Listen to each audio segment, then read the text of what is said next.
Bruchim haboim. Welcome everyone. We're about to begin Be'ezras Hashem together on Daf Nun Gimel Amud Beis at the very top line. We learned until now in regards to Shvisas Behemtoi that it's also to allow one's animal to go out in the Rishus Harabim carrying a maso, a load.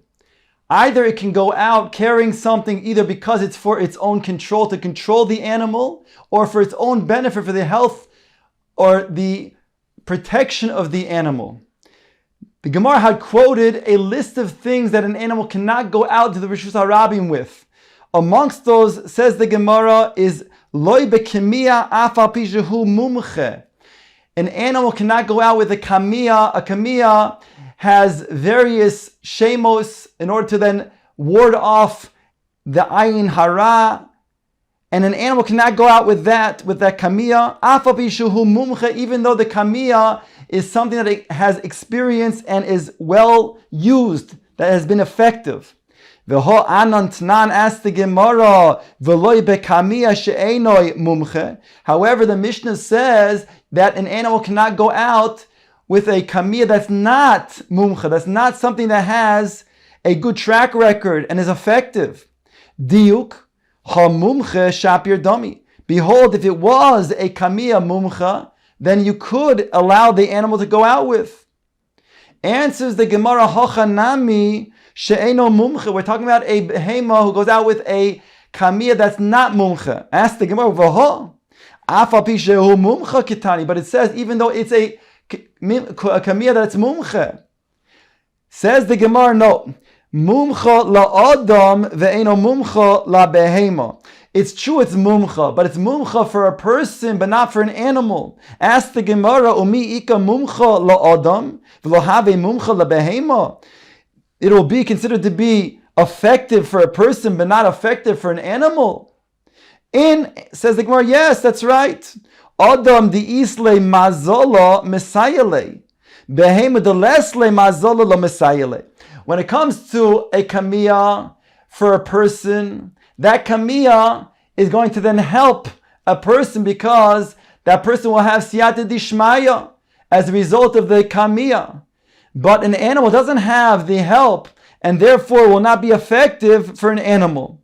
Why does the Brisa continue on and say that this is a choimer, this is a stringency of an animal other than a person, meaning to say this is stringent for an animal not to go out with a kamiya, as opposed to a person who could go out with a kamiya. Says the Gemara, no, that's not the kavana of the Brisa. Misavris akamiya koi. A sandal koi. When it says in the Brisa that this is a stringency of an animal and over a person, doesn't mean referring to the kamiya. It refers to the metal things that are put around the foot of the animal to protect it from rocks and getting hurt. That is considered to be a maso. That is considered to be a load that an animal cannot go out with on Shabbos. Whereas for a person it is mutter. And that's the stringency of an animal over a person. The Gemara now brings a brisa asking on those that we said that if it's a tsar of the animal, then indeed we allow the animal to go out because it's for its own benefit. Toshma sachin umefarchesin la'odam ve'ein sachin umefarchesin la'behema. Here the Gemara asks, both according to Rav and Shmuel, not only according to Rav, who permits traskel, we learned before, where you put a basket on the animal with food inside, allowing the animal to then feed from this basket, so it doesn't have to then bend down to the ground, which would be a tainug. But even according to Shmuel, who says that would be prohibited. However, for a tsar, you could allow the animal to go out in the Rishus Harabim.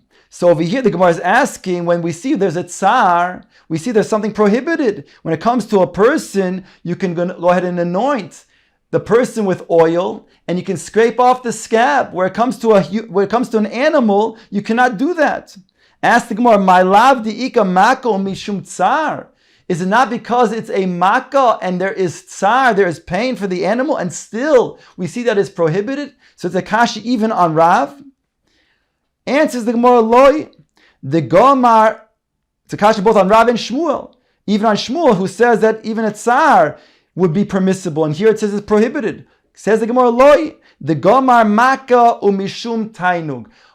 No, we're talking about because it's a Maka that was nisrape. And therefore, it's only tainug when you put that oil and then scrape off whatever's remaining from the skin. That's a tainug.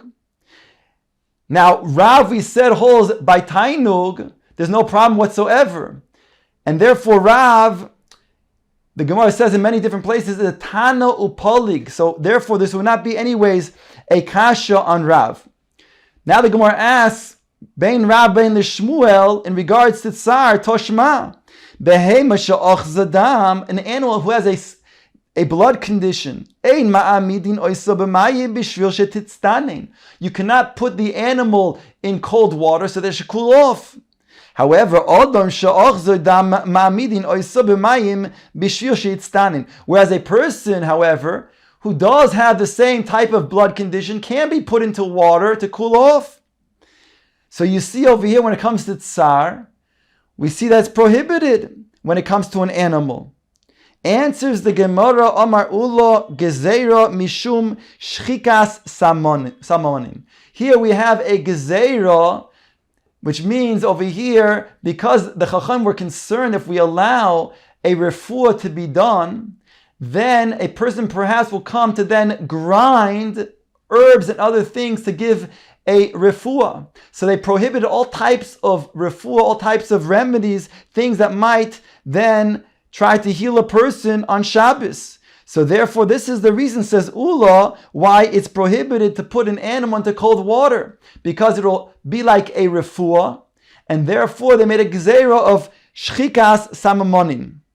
Ihochi asked the Gemara, if that's the case, then why do we distinguish between a person and animals by saying a person is mutter? Odam nami, then a person also should be prohibited because of shchikas samamonim. Answers the Gemara, Odam nire kemekar. When you put a person in cold water, it looks like you're just cooling him off. And therefore, it doesn't appear to be a refuah. If a person is doing something that is permissible during the week for a healthy person, then if a person does it on Shabbos, even if he's ill, it's permissible. For example, let's say a person who is healthy wants to take vitamins, and a person who is ill decides on Shabbos he wants to take special vitamins. He's permitted to do that. Or if a person cannot sleep, since a healthy person takes sleeping pills, so then a person who is sick can also take a pill that's a sleeping pill, because it's not considered to be a pill that's for refuah. So too over here, when it comes to then putting a person in cold water to cool him off, that's a regular mode of behavior that even a healthy person does during the week. If that's so, behemanami nira can make our say that the animal was put into the cold water also appears to be cooled off. Answers the Gemara, no. Ein mekar lebehema, an animal does not get cooled off. That's not the normal way of behavior when it comes to dealing with an animal. We don't put an animal in cold water to just cool it off, and therefore it'll appear to be a refuah, and that would be osir. Ask the Gemara, the behema migazrinon. Do we make a gzeira for a behema?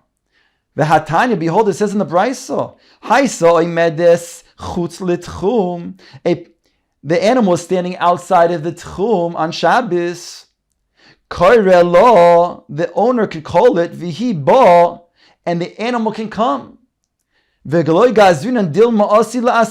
not making a gzeira. Chacham didn't make a gzeira. By calling it, you might then have the animal come to you, but then you'll have to bring it back and carry it back. And you'll go Dalet Amos over the tchum outside, and therefore that would be a problem. So you see, we don't make gezeiros. So how can you tell me that we made a gezeira of shchika samamonin? Answers the Gemara, Amar Ravino kegoin shahayet tchum shelo mivlo betoich tchum shelo. We're talking about the tchum of the animal is swallowed up, so to speak, in the tchum of its owner. In other words, before Shabbos, it went to the shepherd who was in charge of the animal. So it has certain tchum.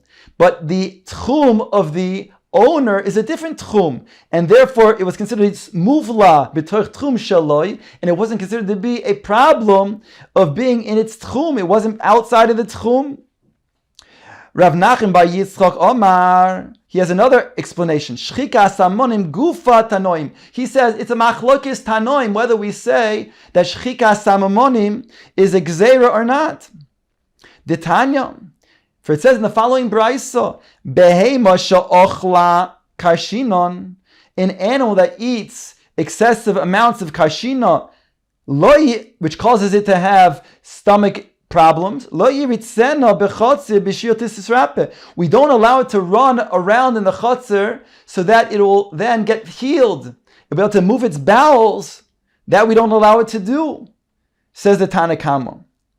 Rabbi Oshaya Mati. Rabbi Oshaya permits it. So we have over here a machlokes tanoim, whether we say shchika salmonim gabi behema. Do we say such a gezerah or not? The Tana Kama says we do. We're prohibiting an animal to do something that is going to be it for its refuah, if it will appear to be its refuah, because gzeira of shchika samamonim.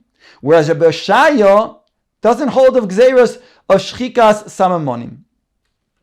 Dorash Rava halacha kirabi Oshaya. Rava says halacha is Rabbi Oshaya. We do not say a gezeira of shchikas samamonim gabe behema. The Gemara now brings back another statement that was quoted in the previous brayso on the bottom of Amud Aleph. Omar Mar lo yetze hazav b'kis shaloi.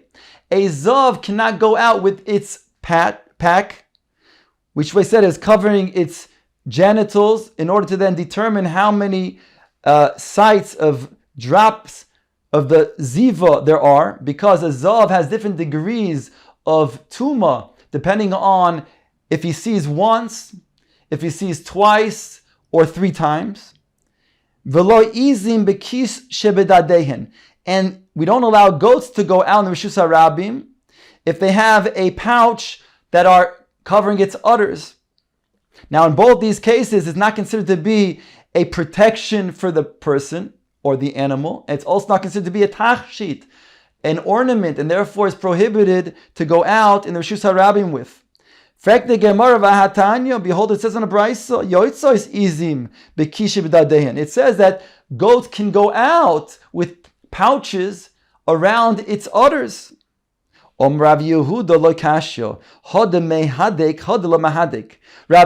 says there's a difference. The brayso says that it's permissible to go out in the Rishus HaRabim when it has its pouch around its udders. That's when it's talking about when it's mahudak, when it's tightly fastened, and therefore it'll be okay. And by the way, if it's tightly fastened, it'll also then cause the goat to dry up, and therefore it'll strengthen the goat. So it's permissible. However, that which is loosely tied, that pouch which is loosely tied may fall off, whereby the owner will pick it up and carry it in the Rishus HaRabim. So therefore that's asur. Rav Yosef Omar Tanoi Shaklis Me'alma. You're going to remove the Tanoim from the picture. This is a machlokes Tanoim in our own Mishnah. Tanoihi Dithnan Ha'izim Yoitzois Tzrorois. It says the goats go out Tzrorois. Tzrorois meant that it has this pouch underneath its udders. Rabbi Yossi oiser bekulon chut min harechez hakevonos. Rabbi Yossi says that it's osir to go out tzrorois, only when those female sheep go out with its protective covering, the covering of its wool to keep it pristine.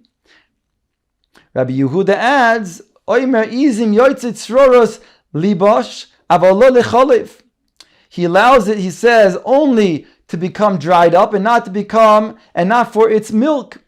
But here the Gemara is understanding that this is a machlokes Tanaim between the Tana Kama and Rabbi Yossi. At this point, the Gemara is saying that the Tana Kama says that the goats can go out tzroros, whereas Rabbi Yossi osers it. So this is a machlokes Tanoim, whether the brayso that was quoted before, whether the izim, the goats, can go out bekish badadein or not. The Gemara now has another approach. Alternatively, you can say, Ha v'ha Rabbi Yehuda. This and that, meaning are both Rabbi Yehuda in the Mishnah, v'lo kashya, and it's not difficult to explain as follows. That which we just quoted Rabbi Yehuda, he made a distinction. He says, Oizim yoytze sroros liyabesh. If they go out liyabesh, and it's going to be then closely attached to the udders of the goat, that will then cause it to become liyabesh. It'll come to then dry up the udders, whereby it'll be, again, for the strength of the animal, because the milking process weakens the animal. Aval lo lechalev, but not to let it just drip into the pouch. Says the Gemara, lo kasha kan liyabesh kan lichalev. The Gemara now brings the following brayso. Tanya, Omar Rabbi Yehuda Maisa be'izim beis antuchio. There was a Maisa of izim, of goats, in beis antuchio, shahayudaden gasin, who had large udders. V'osu lohen kisin kedei shelo yisretu dadehen. And they made pouches in order so that those udders didn't become scraped up from the rocks. And therefore, that was considered to be mutter because it was protecting the animal. Again, of course, it had to be tightened enough so that it wouldn't fall off, thereby having the owner pick it up and carry it in Rishus HaRabim. So even if it's going to be protective, it must be, of course, tight enough. The Gemara now brings another brayso, Tana Rabbanon. Maisa be'echad shemeisa ishtoi. There was a maisa that took place where a man's wife she fell ill and she died. V'hanecha ben linok, and she left a child who was a nursing child. V'lo haya lo schar menika litein. The father, the husband, didn't have any money to pay somebody, a nursemaid, to nurse the child. Says the Brayse, v'nasa lo nes v'nispato v'niftechu loi dadin b'shnei dodei kishnei dodei isha v'henik es benoi. The Brayse says a nes occurred, and the man developed breasts and was able to then nurse his son. Rav Yosef bo'u re'ei kama gadol adam zeh shenase lo nes kizeh. Look how great this person must have been that a miracle, an open miracle took place, allowing him to then nurse his son. Omalei Abaye adarabah. Abaye says, on the contrary, kama garura adam zeh. How inferior is this person? How inferior he is, shenishtanu loy say the sidrei bereshis, that HaKadosh Baruch Hu had to change the teva of the human being in order to then allow him to then feed his child. In other words, instead of getting parnasa, which was through the regular natural means, HaKadosh Baruch Hu had to change teva, and that is considered to be davar garua, because HaKadosh Baruch Hu doesn't want to change the laws of nature. Omar Rav Yehuda bar ure'ei kama koshi mizonoiso shel adam. Look and see how difficult is feeding mankind. Shenishtanu alav sidrei bereshis. Kavayach HaKadosh Baruch Hu, he has to change the seder bereshis, even though the natural order causes food to produce. However, when it comes to then feeding individuals on an individual level, how many things have to take place behind the scenes? And therefore it's considered to be HaKadosh Baruch Hu being changing the Sidrei Bereshis. Omer Rav Nachman Teida. You should know this is so, Shenisrachi Nisa, because HaKadosh Baruch Hu performs miracles in order to save people's lives. V'lo ibru mezoini, but he doesn't cause food to be reproduced in an unnatural way. And therefore it's a proof to show that indeed when it comes to mezoin oisav shel adam, it's caution in a certain sense that HaKadosh Baruch Hu changes the sidrei meisa bereshis. Ton Rabban, and the Gemara brings a brayso. Maisa ba'adam echad shenasi isha gidemes. A man once married a woman who was missing an arm. V'lo hikir bo ad yom moisa. And he didn't notice until her death. Omara bo'ure kama tsanua isha zu. Come and see how modest this woman is. Shelo hikir baba, that her husband didn't even notice. He didn't recognize it. In other words, she was matzniya herself, that her own husband didn't even notice that she was missing an arm. Amar lo Rabbi Chia zu darka bekach. He says, zu darka bekach. He says, this is the natural way of a woman, to be modest and to matzniah herself. And so much more when it comes to a mum. Since she was missing an arm, she therefore hid it. That's more natural for her to do that. That's considered to be the norm way of behavior because of the bashfulness of the woman. However, you have to praise more than man how modest he must have been, because he then averted his eyes to the point where he even didn't notice that she was missing an arm. The Gemara now quotes the Mishnah Zechorim Yotzin Levuvin, that the male sheep, they go out Levuvin. The Gemara wants to understand, what is Levuvin? My Levuvin. Omer Rav Huna Tutre. Tutre refers to, it was tied in pairs in order to control these male sheep, which is referring to rams. Sometimes they're very aggressive. To control them, they tied them in pairs, and that's levuvin. My mashma dahai levuvin lishna de kroivehu. Ask the Gemara, what is the mashmo? So how do we see that levuvin refers to that which is close, in this case tied together in pairs?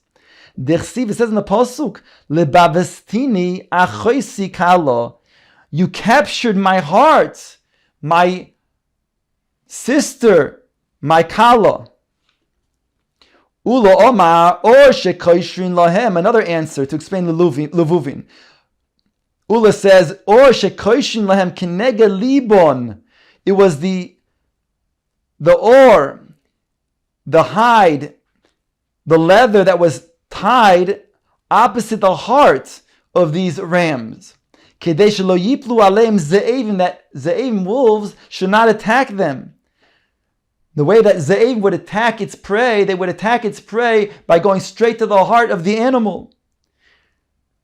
The Gemara asks, Ze'evim az zechorim nafle, and the kevas lo nafle. The Mishnah had emphasized that this is levuvin going on the zechorim, on the male sheep, but it doesn't mention anything about the female sheep. Does that mean to say that the wolves only go after the male sheep but not the female sheep? Answer is going mishum de masgu bereish edra. That's because the males, they go in the front of the herd, and therefore the ze'evim attack them. Ask the Gemara, v'ze'evim bereish adra nofal nafle b'soif adre lo nafle. You're saying that the wolves only attack those who are in front of the herd, but not those who are behind in the back. Elo mishum de shamne. Rather, it's because of their fat. Ask the Gemara, you mean to say that the males have fat, the females don't? Unekavois lekeshamne. Visu, and further, mi yodei bein hani lahani. Do the ze'evim know those and those? They know to distinguish between the males and the females, that which have more fat and less fat. Elo, says the Gemara, mishum de zakfe chutmaihu umasgi ki dovoi. It says rather that they would walk erect with their nose in the air while looking from side to side. And therefore, that would, I guess, cause the attention to attract the ze'evim, and therefore they had to have extra protection.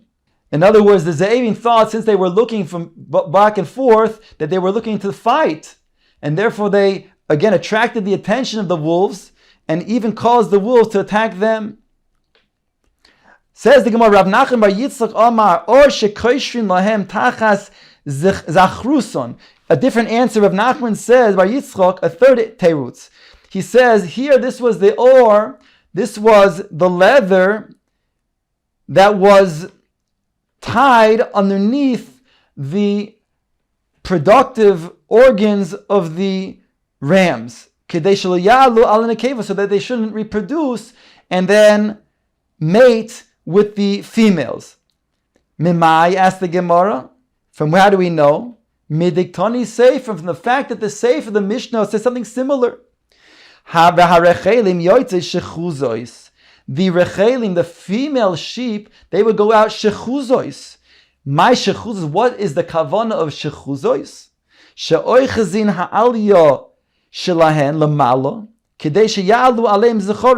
They would tie, the owners would tie the tails of the female sheep that would tie on top, in other words, tie it to their body so that they would have their reproductive organs that would be revealed, allowing Zecharim to then mate with them. Reisha kadesh lo yalu al nekevos, v'seif kadesh yalu aleim Zecharim. The Reisha is talking about where they should not mate with the females, and the Seif is talking about where they should mate with the females. My mashma dahai shechuzo is lishna de giluihu. How is it mashma the word shechuzo is in the Mishnah that refers to revealing? Dirsiv, the Gemara brings a pasuk, v'hinei isha likrosoi, and behold, the woman went to greet him, to meet him.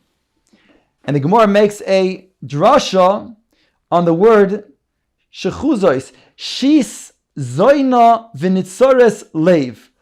It's a notrikun for the word shechuzois. For shis refers to the private parts of the animal that was exposed, like a zoina, v'nitzores leiv, who had thoughts that surround it for these type of intentions. So here we have the izim the rechelim, the female sheep that went shechuzois, that's revealing their reproductive organs.